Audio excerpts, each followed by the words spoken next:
porque o Filho do Homem veio buscar e salvar o que se havia perdido.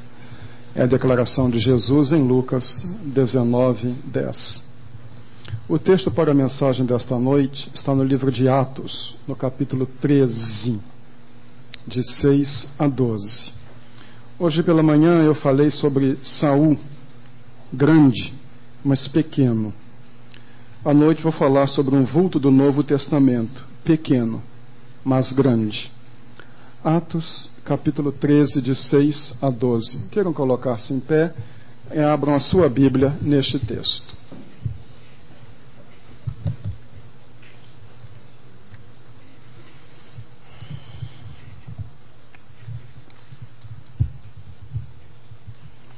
Atos, capítulo 13, a partir do versículo 6. Viajaram por toda a ilha, até que chegaram a Pafos. Ali encontraram um judeu chamado Bar Jesus, que praticava magia e era falso profeta. Ele era assessor do procônsul Sérgio Paulo. O procônsul, sendo homem culto, mandou chamar Barnabé e Saulo porque queria ouvir a palavra de Deus. Mas Elimas, o mágico, esse é o significado do seu nome, opôs-se a eles e tentava desviar da fé o procônsul. Então Saulo, também chamado Paulo, cheio do Espírito Santo, olhou firmemente para Elimas e disse: Filho do diabo e inimigo de tudo que é justo, você está cheio de toda espécie de engano e maldade. Quando é que vai parar de perverter os retos caminhos do Senhor? Saiba agora que a mão do Senhor está contra você, e você ficará cego e incapaz de ver a luz do sol durante algum tempo. Imediatamente vieram sobre ele névoa e escuridão, e ele, tateando, procurava quem o guiasse pela mão. O procônsul, vendo o que havia acontecido, creu, profundamente impressionado com o ensino do Senhor. Queiram sentar-se, por gentileza.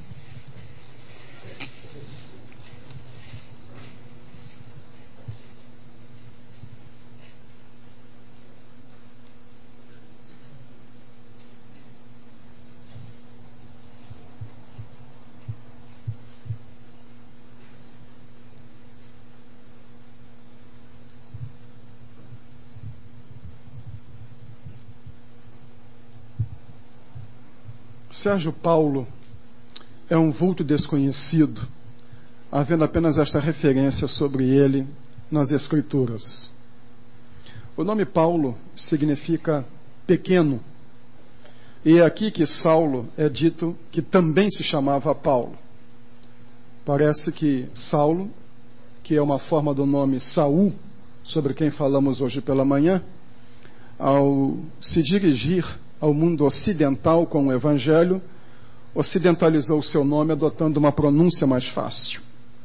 Mas o procônsul Sérgio Paulo, homem pequeno, era um homem culto, ouviu falar alguma coisa do Evangelho. Sua posição fazia com que muitas informações sobre o que acontecia naquela faixa do Império Romano chegassem até ele. Então chamou Barnabé e Saulo porque queria ouvir mais. Tinha um assessor, Bar Jesus. Na realidade, Bar Jesus não é nome. Significa filho de Jesus. Bar, a palavra aramaica para filho, e Jesus, a forma grega do nome Josué, um dos nomes mais comuns entre os hebreus. Seu nome verdadeiro era Elimas, e ele era tão famoso que era conhecido pelo nome do pai. Alguns dizem que talvez fosse até por isso que alcançou a posição de assessor, por causa de algum favor que o pai tivesse prestado. Mas são conjecturas.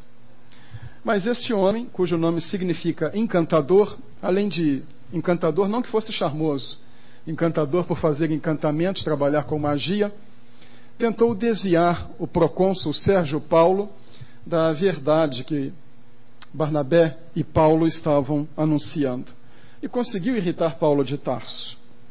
Seu tiro acabou saindo pela culatra, primeiro porque ficou cego e depois porque Sérgio Paulo ficou tão impressionado com o que se seguiu que acabou por crer.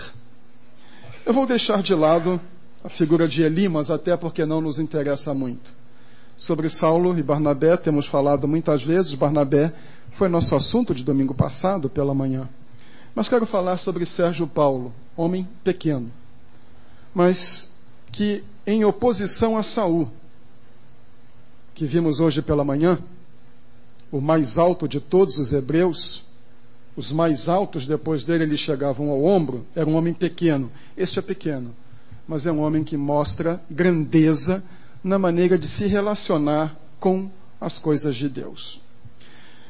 Essa grandeza dele não é pela sua posição social, não é por ele ser procônsul e nem por ele ser culto, mas esta grandeza vem, em primeiro lugar, porque ele é um homem ávido pela palavra de Deus. Tanto que lemos assim no versículo 7: o procônsul, sendo homem culto, mandou chamar Barnabé e Saulo, porque queria ouvir a palavra de Deus. Tinha uma certa posição social.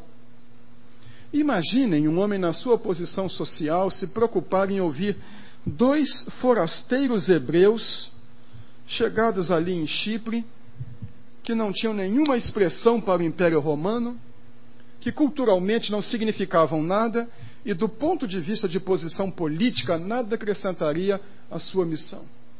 Ou seja, nada acrescentaria à sua vida, à sua carreira profissional. Ouvir dois forasteiros, dois desconhecidos e dois desconhecidos judeus, principalmente sabendo-se que os romanos viam a fé judaica como uma grosseira superstição, e a seita que Paulo pregava, chamada de caminho, muito mais grosseira, ironizada. Até vimos isto em outra ocasião, que ao zombar de Paulo, uma das autoridades romanas disse: um tal de Jesus defunto, que Paulo insiste em dizer que está vivo. Que coisa mais sem sentido um homem na posição social dele, ocupando um certo status, vai chamar exatamente dois forasteiros, pregadores de uma seita desconhecida. Mas este homem tinha avidez pela palavra. E é isso que o texto deixa bem claro. Porque queria ouvir a palavra de Deus. Sabia que aqueles homens tinham alguma coisa para o seu coração. Isto sua posição não lhe dera. Isto sua erudição não lhe dera. E ele compreendeu que lhe viria pela palavra de Deus. Interrompeu as suas atividades para ouvir. Aqui está a manifestação da sua grandeza de caráter. É o homem que quer ouvir a palavra de Deus, que tem tempo, que faz tempo, porque tempo todos nós temos. Todos nós temos a mesma unidade de tempo cada dia, 24 horas. O dia de ninguém é maior que o de outro ou menor do que de outro. Tempo é uma questão de prioridades. E ele prioriza ouvir a palavra de Deus. Aparece então aqui o seu assessor, Elimas, o encantador, ou mágico, que tenta dissuadi-lo da fé. O próprio uso da expressão desviar da fé dá a entender que na medida em que Sérgio Paulo ia ouvindo Barnabé e Saulo falarem, seu coração ia mais e mais se inclinando para a palavra de Deus. Este homem nos deixa uma lição, uma grande lição.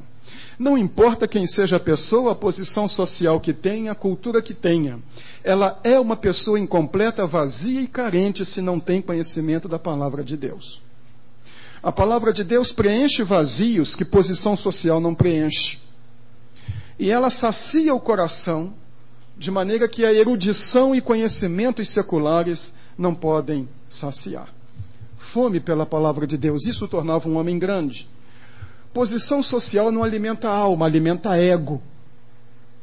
Preparo acadêmico também não alimenta a alma, pode alimentar a mente e também alimentar o ego.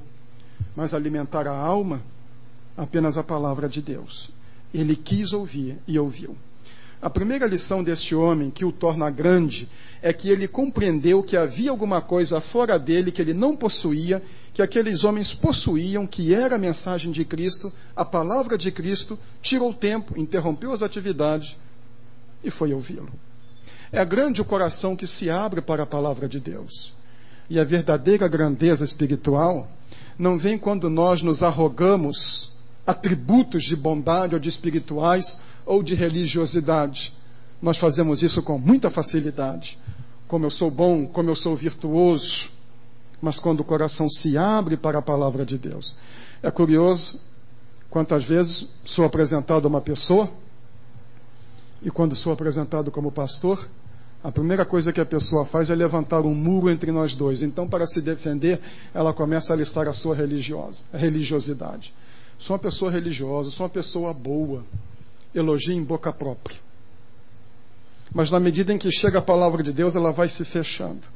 Então uma pessoa pode alistar tributos para si própria, autoelogio, e isto não significar que ela seja grande. A verdadeira grandeza espiritual começa quando o coração tem avidez pela palavra de Deus. Quero ouvir, este homem quis.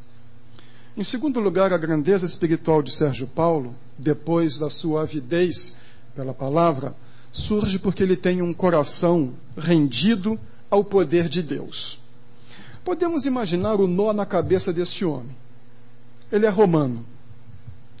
Ele está acostumado com problemas políticos e administrativos. Esta é a sua função. Sua religiosidade é uma religiosidade pagã. Centenas de deuses. De maneira que um a mais, um a menos não vai fazer diferença nenhuma. Mas só que ele sente que aquilo que esses dois forasteiros estão anunciando é diferente. Ele sabe, até por força de posição, que alguma coisa de diferente aconteceu lá na Palestina. E se é um homem bem informado, como os romanos costumavam ser, aquilo que acontecera de diferente na Palestina vinha se alastrando pelo mundo, chegando em vários lugares, transformando, causando celeuma, modificando cultura, modificando pessoas. Então ele sabe que é alguma coisa que vem lá dos judeus. Então ele tem dois judeus, Barnabé e Saulo, ele os ouve. Mas ele tem um assessor judeu que vem para desfazer o que os outros dois estão fazendo. Quando o texto diz que ele trabalhava com magia, diz que ele era fazedor de encantamentos, feiticeiro.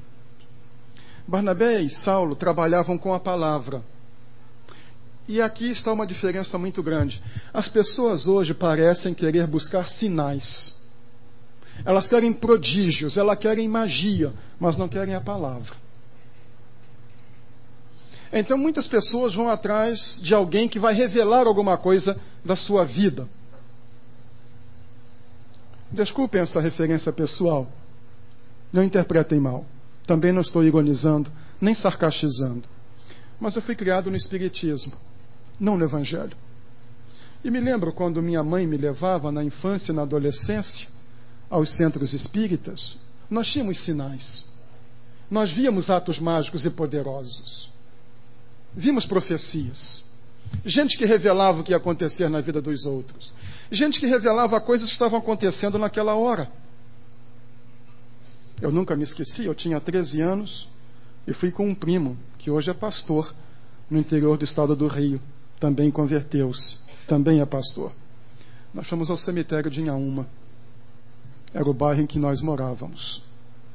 Porque uma senhora ia benzer uma água que a minha mãe beberia e ficaria curada. Não ficou, tanto que morreu 2 anos depois. Mas esta senhora jogou ossos à forma de búzio sobre uma sepultura e narrou algo que estava acontecendo naquele exato momento num bairro a cerca de 20 quilômetros de distância de onde nós estávamos. E no dia seguinte, o que ela narrou estava nos jornais. Mas isso não fazia da mulher alguém trazendo uma mensagem de Deus. Todas aquelas crianças e adolescentes que foram criadas comigo tiveram a sua vida arruinada. Nenhuma delas deu nada. Havia magia, havia sinais, mas não havia palavra de Deus. E que Sérgio Paulo queria ouvir não era apenas uma palavra mágica, mas alguma coisa que preenchesse o vazio do coração. E de repente, diz o texto que Paulo, cheio do Espírito Santo, esta é a diferença. Enquanto Elimas era nada mais, nada menos do que um bruxo, do que um fazedor de sinais, Paulo era um homem que tinha a palavra de Deus e falava em nome de Deus e trazia a mensagem de Jesus Cristo. Isso também é uma advertência para nós.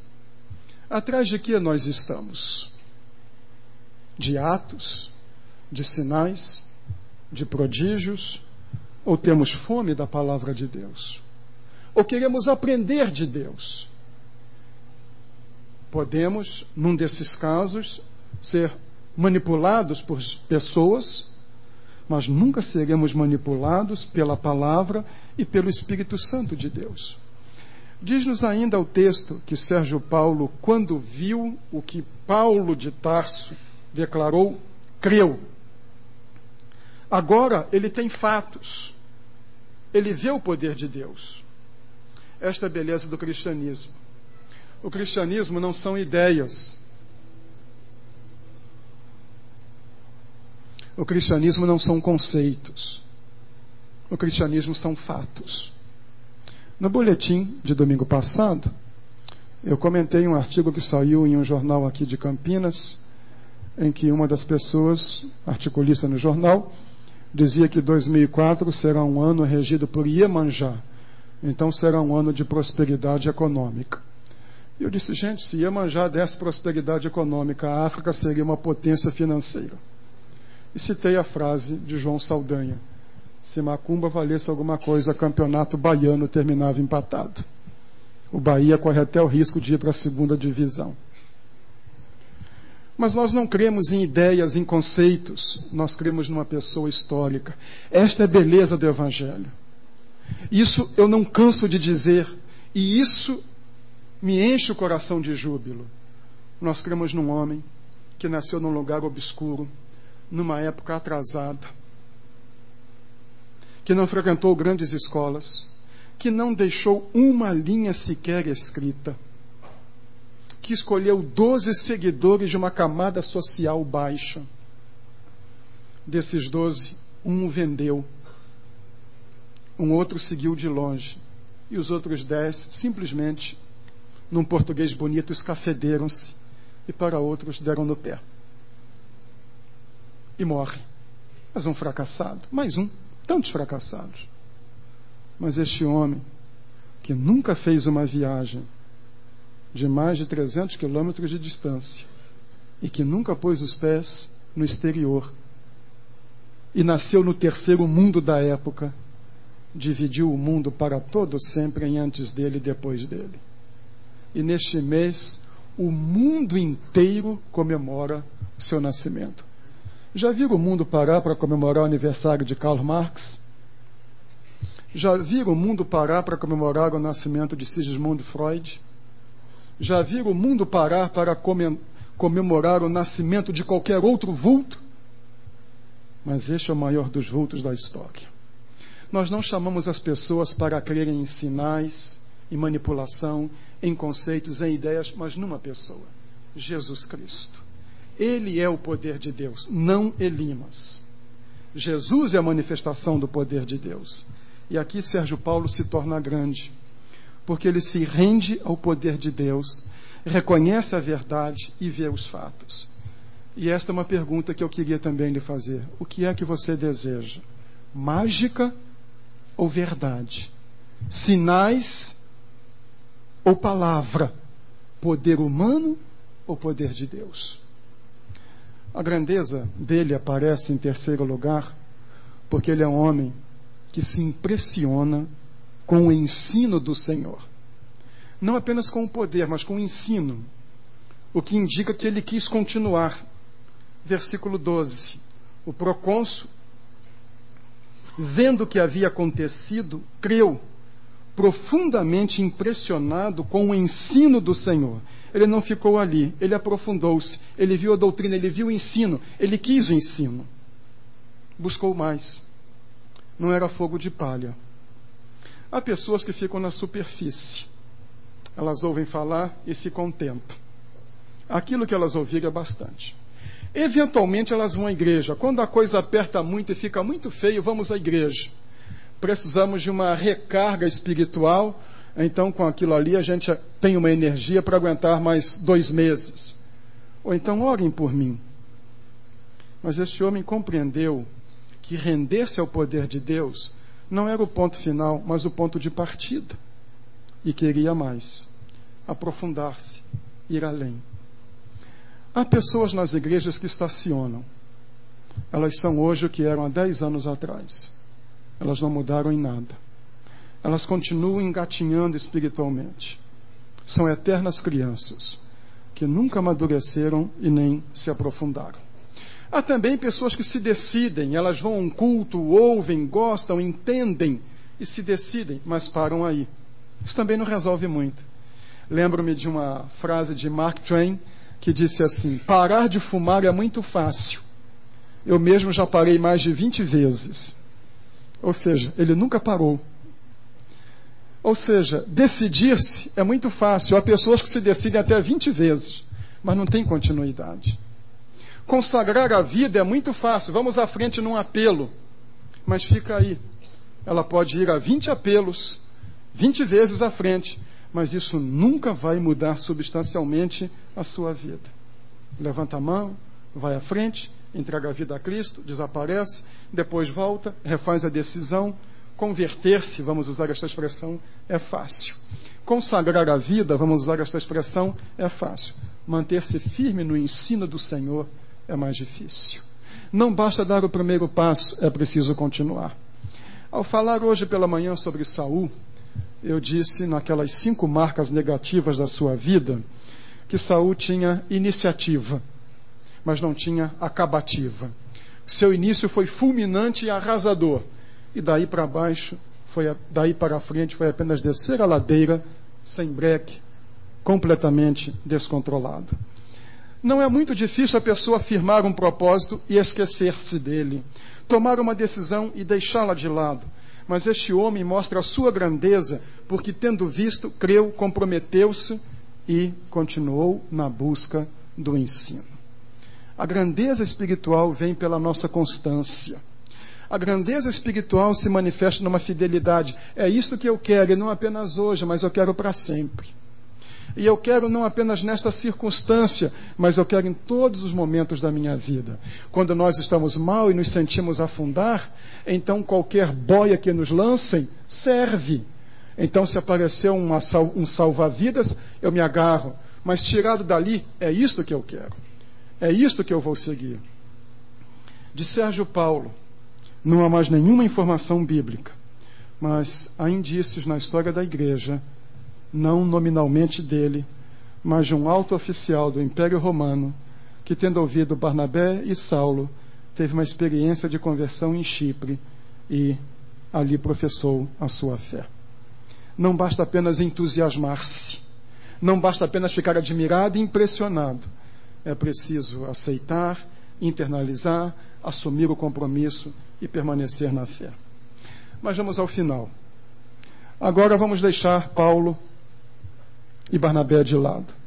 E vamos ficar no procônsul e seu assessor, Elimas e Sérgio Paulo.